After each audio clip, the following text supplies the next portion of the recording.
Hi friends, அனைவரையும் சௌமியாஸ் பாரடைஸுக்கு வரவேற்கிறேன். இந்த அக்னி நட்சத்திர வெயிலில் நம்ம எவ்வளவு சீக்கிரமாக சமையலெல்லாம் முடிச்சுட்டு கிச்சனை விட்டு வெளியில் வருவோம் அப்படின்ட்டு தான் நம்ம யோசிப்போம்.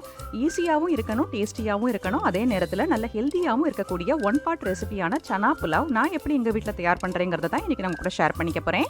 அதன் செய்முறையை பார்க்கலாமா? ஒரு குக்கரில் 2 டேபிள் ஸ்பூன் நெய், 1 டேபிள் ஸ்பூன் ஆயிலை சூடாக்கி, 1 பே லீஃப், 1 துண்டு பட்டை, 3 ஏலக்காய், 3 கிராம்பு, 1/2 டீஸ்பூன் ஜீரகம், 1 அன்னாசி பூவை போட்டு தாளிச்சுக்கலாம். என்னோட அன்னாசி பூ சின்னதாக இருந்ததுனால 2 போட்டிருக்கேன். இதோட தோல் சீவி பொடிப்பொடியாக நறுக்கின 1 இன்ச் இஞ்சி, தோல் நீக்கி பொடிப்பொடியாக நறுக்கின 4 பூண்டு பல், பொடிப்பொடியாக நறுக்கின 3 பச்சை மிளகா, 1 பெரிய சைஸ் வெங்காயத்தை ஸ்லைஸ் பண்ணினதையும் போட்டு இதை நல்லா வதக்கிக்கணும். உப்பு போடுறவங்க உப்பு போட்டு இதை வதக்கிக்குங்க. விதவிதமான ரெசிபீஸுக்கு நம்ம சேனல் சௌமியாஸ் பாரடைஸை சப்ஸ்கிரைப் பண்ணி ஆல்ங்கிற பெல் பட்டனை கிளிக் பண்ணுங்கள். அப்போ தான் நான் போடுற வீடியோவோட நோட்டிஃபிகேஷன் உங்களுக்கு உடனே வரும். லைக்கும் கமெண்ட்டும் பண்ணுறதோட மட்டும் இல்லாமல் உங்கள் ஃப்ரெண்ட்ஸ் அண்ட் ரிலேட்டிவ்ஸ்க்கு கண்டிப்பாக ஷேர் பண்ணுங்கள்.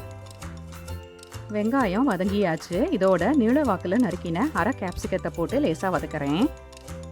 இதோட புதினா கொத்தமல்லி கூட போட்டு வதக்குவாங்க. எங்கள் வீட்டில் புதினா ஸ்மெல் யாருக்கும் பிடிக்காதுங்கிறதுனால நான் அதை போடலை. நீங்கள் இந்த ஸ்டேஜில் புதினா கொத்தமல்லி எல்லாம் போட்டு வதக்கிக்குங்க. இதோட ஒரு பெரிய சைஸ் நறுக்கின தக்காளியை போட்டு வதக்குறேன். சாதாரணமாக தயிர் தான் யூஸ் பண்ணுவாங்க.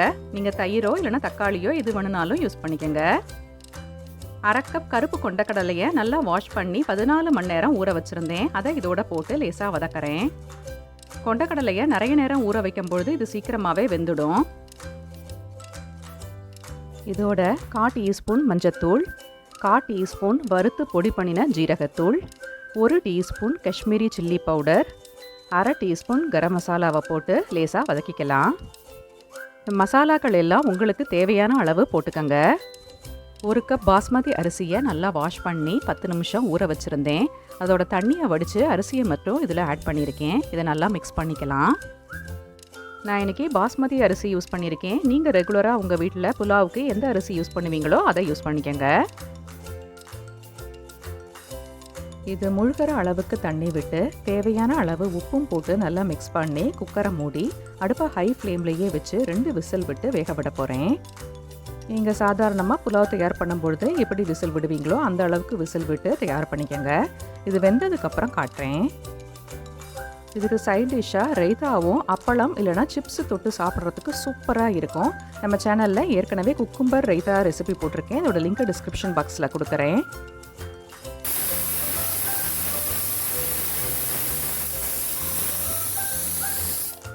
கேரட் ரைத்தா நான் எப்படி தயார் பண்ணுறேன்னு பார்க்கலாம் வாங்க.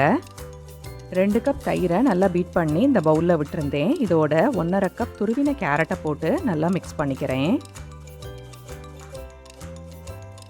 இதுக்கு தேவையான அளவு உப்பும் சாட் மசாலாவும் போட்டு நல்லா மிக்ஸ் பண்ணிக்கிறேன். இதோட ஜீரகத்தூள், மிளகுத்தூள் இல்லைனா மிளகாய் தூள் கூட போட்டு மிக்ஸ் பண்ணலாம். உங்கள் விருப்பப்படி நீங்கள் இதை ஆட் பண்ணிக்கோங்க. தடுக்கா பேனில் 1 டீஸ்பூன் ஆயிலை சூடாக்க வச்சு 1/4 டீஸ்பூன் கடுகு, 2 பொடியாக நறுக்கின பச்சை மிளகாய், தேவையான அளவு கருவேப்பிலையை தாளித்து ரைத்தாவோட ஆட் பண்ணினோன்னா நம்மளோட கேரட் ரைத்தா தயாராகிடும். இப்போ குக்கரை திறந்து பார்க்கலாம். பயங்கர மணமாக இருக்குது. இது நல்லா வெந்திருக்கு. அடியில் ஒட்டவும் இல்லை. சனாவும் நல்லா வெந்திருக்கு. நல்ல ஹெல்த்தியான சனா புலாவும் கேரட் ரைத்தாவும் ஃபேண்டாஸ்டிக்காக தயாராயாச்சு. இதை தயார் பண்ணி பார்த்துட்டு எப்படி வந்ததுன்னு தெரியப்படுத்த மறக்காதீங்க. அடுத்த வீடியோவில் சந்திக்கும் வரை நன்றி.